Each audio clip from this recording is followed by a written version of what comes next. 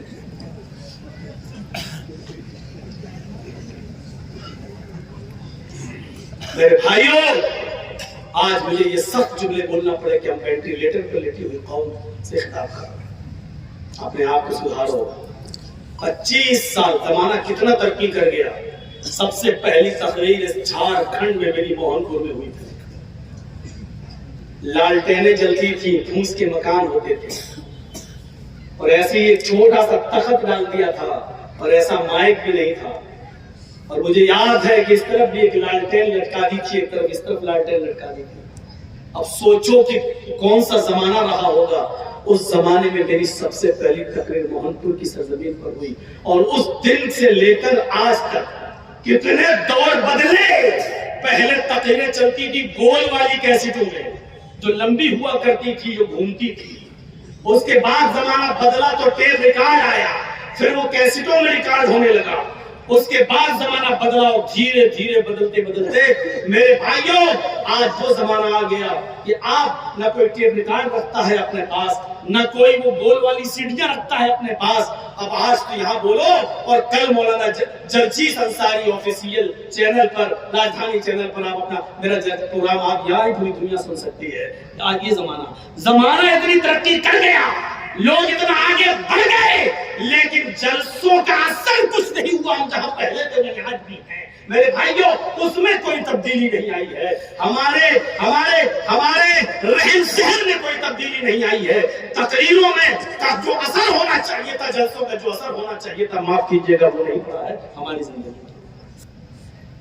مسجدیں جھونپڑی سے اور ٹاٹوں سے ہٹ کر عالیشان بن گئی، مدرسے ایئر کنڈیشن ہو گئے، ان ساری چیزوں میں چینجنگ ہوئی، لیکن جلسہ سننے والے جو پہلے تھے وہ آج بھی ہے۔ جلسوں کا جو عدم احترام پہلے تھا وہی عدم احترام آج بھی ہے۔ جلسوں کی جو گستاخیاں پہلے لوگ کرتے تھے آج بھی وہی کر رہے ہیں۔ ہمارے اندر ادھر چینجنگ نہیں آئی، جبکہ قرآن کہتا فذکر ان نفعت الذکر، اگر نصیحت فائدہ دے تو نصیحت کرو۔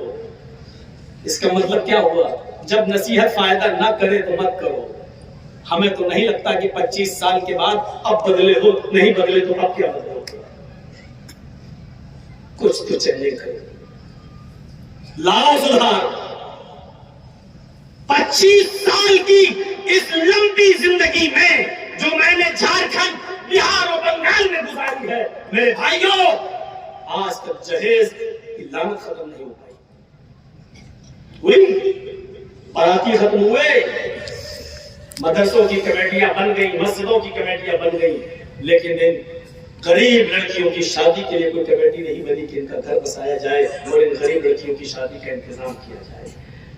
ایسی ایک کمیٹی بنائی جائے اور ایسی تنظیم بنائی جائے اور ایسے نوجوان اکٹھے کیے جائیں جو اعلان کریں کہ ہم بغیر جہیز کی شادی کریں گے، نہ ہم کسی کی بہن سے رشتہ جہیز لے کر کریں گے، نہ اپنی بہن کا رشتہ جہیز دے کر کریں گے۔ ایسی ٹیم تیار ہو۔ آج ہوئی ایسی ٹیم؟ نہیں ہوئی۔ ہم تو 1 گھنٹہ 1.5 گھنٹہ بول کے چلے جائیں گے، لیکن ہمارے پاس ایسی ٹیم نہیں ہے اور نہ ہوگی۔ ہم تو بس کوئل ہے، آواز اچھی ہے، سن کر لوگ ماشاءاللہ بہت اچھا بولے۔ کل چائے کی ہوٹل میں بس اتنی سی بات تعریف ہو جائے گی، ماشاءاللہ مولانا تقریر تو بہت اچھا کی ہے، اس کے بعد اور کچھ نہیں بولا۔ یہ تو 25 سال سے سن رہا ہوں، میں پک چکا ہوں سن کے۔ میرے بھائیوں، اس سے اٹھیے اور کچھ کریے۔ وینٹیلیٹر پر لیٹی ہوئی قوم، ڈاکٹر بھی کہہ دیتا ہے جب تک آکسیجن ہے چل رہا ہے، پتہ نہیں کب اس کی سانس ختم ہو جائے۔ ہم اور آپ بالکل ویسے ہی ہیں۔ ہم اپنی قوم کو زندہ سمجھ رہے ہیں لیکن زندہ ہے، یہ مر چکا، احساس نکل چکا ہے۔ ہمارے نبی تو وہ تھے جو نہ خوشی میں ہمیں بھولے تھے نہ غم میں ہمیں بھولے، اور اصل پہچاننے کا وقت وہی ہوتا ہے۔ اور یاد رکھیے گا، مثال پر غور کیجیے گا، کسی کو اگر پہچاننا ہو تو جب اس کو کوئی بڑی پوسٹ مل جائے تب پہچاننا۔ مثلا مولوی جرجیت صاحب کو مجھے لے لو، کل تک ہمارے ساتھ کھیلے کودے سب، اور اچانک میں منسٹر بن گیا، کسی پارٹی نے ہمیں منسٹر بنا دیا۔ اب آپ کو دیکھنا ہے کہ اب پہچانو، آج اس کو بہت بڑا عہدہ مل گیا، ہمیں پہچانتا ہے کہ نہیں پہچانتا ہے۔ آج پہچاننے کا وقت ہے۔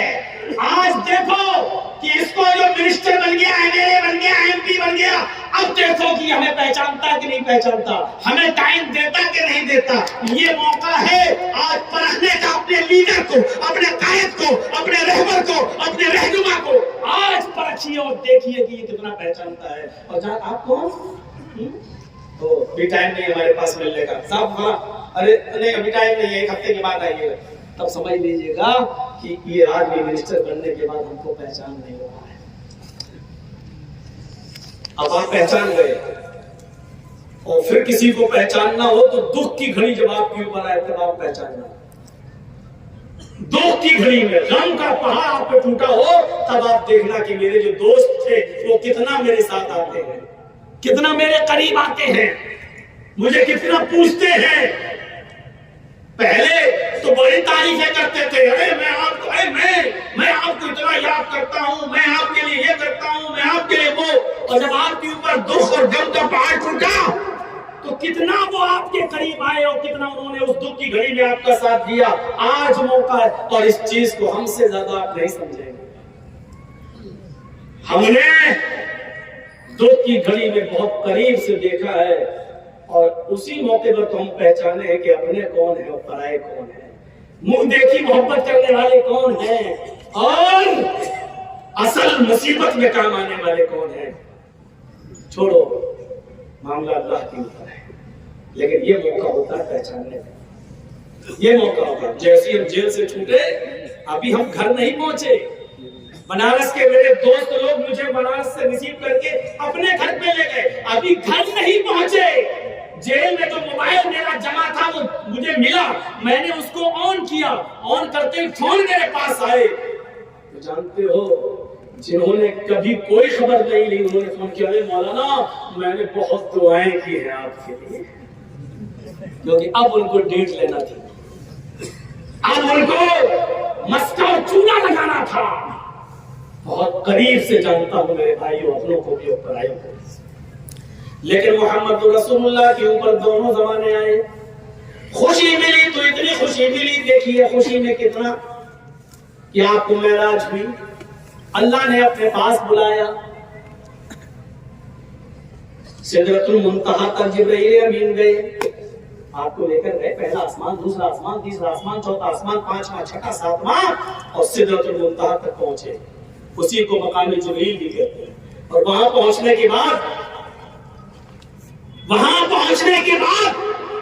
جبرائیل علیہ السلام نے کہا آگے آپ خود جائیے، ہم نہیں جائیں گے۔ اللہ کے نبی نے کہا کیوں؟ کیا مجھے دوستی میں آپ نے کم پایا؟ حق جانا چاہتا ہوں، میں اس طرف جانا چاہتا ہوں۔ 50 سے 40 ہوئی، 40 سے 30 ہوئی، 30 سے 20 ہوئی، 20 سے 10 ہوئی، 10 سے 5 ہوئی۔ کیسے ہوئی، کیا ہوئی، اس کو چھوڑ دے گا ورنہ پوری تقریر اسی میں ختم ہو جائے گی۔ آگے چلیے، جب نبی اکرم صلی اللہ علیہ وسلم لوٹ کر آنے لگے اور اللہ نے 50 کو 5 میں تبدیل کر دیا۔ اے نبی، تعداد میں 5 ہے لیکن ثواب میں 50 کے برابر ہے۔ ایک رکعت کا ثواب 10 رکعت کے برابر، ایک ٹائم کی نماز کا ثواب 10 ٹائم کی نماز کے برابر، 5 وقت کی نماز کا ثواب 50 وقت کی نماز کے برابر۔ یہ گنتی میں 5 وقت کی ہے لیکن ثواب کے اعتبار سے 10 گنا ہے، یعنی 50 کے برابر ہے۔ تو اللہ کے نبی صلی اللہ علیہ وسلم اللہ کا شکریہ ادا کرتے ہیں۔ دیکھیے، ہم آپ کو جو دکھانا چاہتے ہیں، جو بتانا چاہتے ہیں وہ یہ ہے، اللہ کے نبی صلی اللہ علیہ وسلم شکریہ ادا کرتے ہیں، شکریہ ادا، اور کیا کہتے ہیں، اور یہ حدیث ہے اللہ کے نبی نے اللہ کا شکریہ کیسے ادا کیا؟ 50 وقت سے 40، 40 سے 30، 30 سے 20، 20 سے 10، 10 سے 5 رہ گئی تو اللہ کے نبی نے کہا کہ میری امت پر بہت بڑا، نبی تو 50 وقت بھی پڑھنے کے لیے تیار تھے، اللہ کے نبی تو 50 وقت کی نمازیں لے کر آ بھی رہے تھے۔ موسیٰ علیہ السلام نے کہا کتنے وقت کی نماز فرض ہوئی؟ 50۔ اللہ کے پاس جاؤ کم کراؤ، کہا نہیں 50 وقت کی ٹھیک تو ہے۔ اللہ کے رسول کہہ رہے ہیں ٹھیک تو ہے، لیکن حضرت موسیٰ کہہ رہے ہیں ان امتک لا تطیق، آپ کی امت 50 وقت کی نماز نہیں پڑھ پائے گی۔ امت کا نام سنا تو بھاگ گئے، نہیں اے اللہ میری امت 50 وقت کی نہیں پڑھ پائے گی۔ او ڈو یو وانٹ کنسیشن، رعایت چاہتے ہو؟ جی، کہا جاؤ 10 کم کر دی، 40، پھر گئے 30، پھر گئے 20، پھر گئے 10، پھر گئے تو 5۔ اللہ کا شکریہ ادا کر رہے ہیں، اور شکریہ ادا کرتے ہوئے کیا کہہ رہے ہیں؟ التحیات للہ والصلوات والطیبات، ہر قسم کی روحانی، جسمانی، مالی اور بدنی عبادتیں تیرے لیے ہے اللہ رب العالمین کے لیے ہیں۔ اے اللہ، ہر قسم کی جانی، مالی، بدنی، روحانی ساری عبادتیں اللہ کے لیے ہیں، تیرے لیے ہیں، تو ہی اس کا مستحق ہے۔ تو اوپر سے جواب آتا ہے، اللہ رب العالمین نے اس کے جواب میں کیا فرمایا؟ اللہ کے نبی نے جیسے اللہ کا شکریہ ادا کیا تو اللہ نے کیا کہا جواب میں؟ السلام علیک ایھا النبی ورحمۃ اللہ وبرکاتہ۔ اللہ نے جواب میں یہ کہا السلام علیک ایھا النبی، اے نبی آپ پر سلامتی ہو اور اللہ کی رحمتیں ہوں اور اس کی برکتیں ہوں۔ اے نبی آپ پر سلامتی ہو، اللہ کی رحمتیں ہوں، اس کی برکتیں ہوں۔ اللہ کے نبی صلی اللہ علیہ وسلم نے دیکھا ہے، میں نے اللہ کی حمد و ثنا بیان کی، اللہ نے جواب میں ہم سے کہہ دیا کہ اے نبی آپ پر سلامتی ہو، رحمتیں ہوں، برکتیں ہوں۔ تو اللہ کے نبی کہتے ہیں نہیں اے اللہ صرف مجھ پر نہیں۔ نبی کیا کہہ رہے ہیں؟ اتنی بڑی خوشی ملی لیکن اپنی امت کو نہیں بھول، اتنی بڑی خوشی لیکن اپنی امت کو نہیں فراموش کیا۔ کہتے ہیں نہیں اے اللہ صرف مجھ پر نہیں، اکیلے میرے اوپر نہیں، السلام علینا وعلی عباد اللہ الصالحین، اے اللہ ہم پر بھی تیری رحمتیں اور برکتیں نازل ہو، سلامتی ہو، اور تیرے اللہ تیرے نیک بندوں پر یعنی میری امت پر بھی تیری رحمتیں اور برکتیں نازل ہوں۔ السلام علینا وعلی عباد اللہ الصالحین، خوشی کے موقع پر بھی اپنی امت کو نہیں۔ آپ اپنے لیڈر کو پہچاننا، خوشی ملے تو آپ کو پہچانتا ہے کہ نہیں پہچانتا ہے، آپ کا لیڈر آپ کو دھوکہ دے دے گا، آپ کے اوپر جب مصیبت آئے گی تو آپ کے دوست آپ کو بھول جائیں گے، لیکن محمد رسول اللہ کی امت کو نہیں بھولے۔ اتنی بڑی خوشی، اللہ نے بلایا، اللہ کے قریب ہوئے، اللہ کے پاس گئے، لیکن کیا کہہ رہے ہیں؟ السلام علینا، ہم پر بھی سلامتی ہو، اور وعلی عباد اللہ الصالحین، اور تیرے اے اللہ تیرے نیک بندوں پر بھی سلامتی۔ یہ تو ہو گیا خوشی، اور غم مصیبت میں فرمایا عائشہ اللہ تعالیٰ نے آدم سے لے کر محمد الرسول اللہ مجھ تک آج آپ بہت خاموشی سے سن رہے ہیں، بس اسی طرح سنتے رہیے، بہت دلچسپی سے۔ یقین مانیے اب تک کے جتنے جلسے میرے ہوئے، آج کے جلسے میں ہم جتنا سکون دیکھ رہے ہیں، مجھے نہ کل دکھائی دیا نہ پرسوں، نہ اتنا سکون ہمیں کہیں۔ لیکن اب بیچ میں اٹھنا بند کریے، آپ تھوڑا سا مجھے وقت دے دیجئے۔ بہت سکون کے ساتھ آپ نے، نہ ادھر کسی کو ویڈیو بناتے ہوئے دیکھ رہا ہوں، نہ ادھر سے کسی کو کیمرہ لگائے ہوئے دیکھ رہا ہوں۔ آج جو سکون آپ نے دیا، دلی خوشی ہے اس سے، میرے بھائی مبارکباد، ٹھیک ہے، حقدار بھی ہیں آپ میرے بھائیوں۔ لیکن سنیے، اللہ کے نبی کہتے ہیں عائشہ آدم سے لے کر محمد تک، یعنی مجھ تک جتنے بھی نبی آئے، اللہ نے ہر ایک نبی کو ایک دعا دی، لِكُلِّ نَبِيٍّ دَعْوَةٌ، ہر ایک نبی کو ایک دعا کا اختیار دیا کہ تم دنیا میں جو مانگو گے میں تمہیں دوں گا۔ دیکھیے، اور دعاؤں کا معاملہ تھا، لیکن ضروری نہیں کہ اللہ ساری دعائیں کسی کی بھی سن لے، کسی کی سن لے۔ ہم سن بھی سکتے، نہیں بھی سن سکتے، لیکن اللہ نے ایک دعا کا اختیار ایسا دیا کہ ہم سنیں گے ہی سنیں گے۔ تم جو مانگو بتاؤ، ایک دعا تمہاری ہم ضرور سنیں گے، بتاؤ کیا ہے؟ فرمایا سارے نبیوں نے جلدی کر لی اور سب نے اسی دنیا میں اپنی اختیاری دعا مانگ لی، اللہ نے ان کو دے دیا، جو مانگا اللہ نے دے دیا۔ حضرت عائشہ فرماتی ہے، اے اللہ کے نبی، آپ کو بھی اختیاری دعا ملی ہے؟ کہا ہاں۔ تو کہا ہمارے پاس کھانے پینے کو نہیں ہے، صبح کھا لیتی ہوں تو شام کو بھوکی، اور شام کو مل جائے تو صبح بھوکی۔ حالات یہ ہے کہ 2 مہینے گھر میں چولہا نہیں جلتا، کھجور اور پانی پہ گزر بسر ہوتا ہے۔ اور اللہ کے نبی اللہ تبارک و تعالیٰ سے رزق مانگ لیجیے۔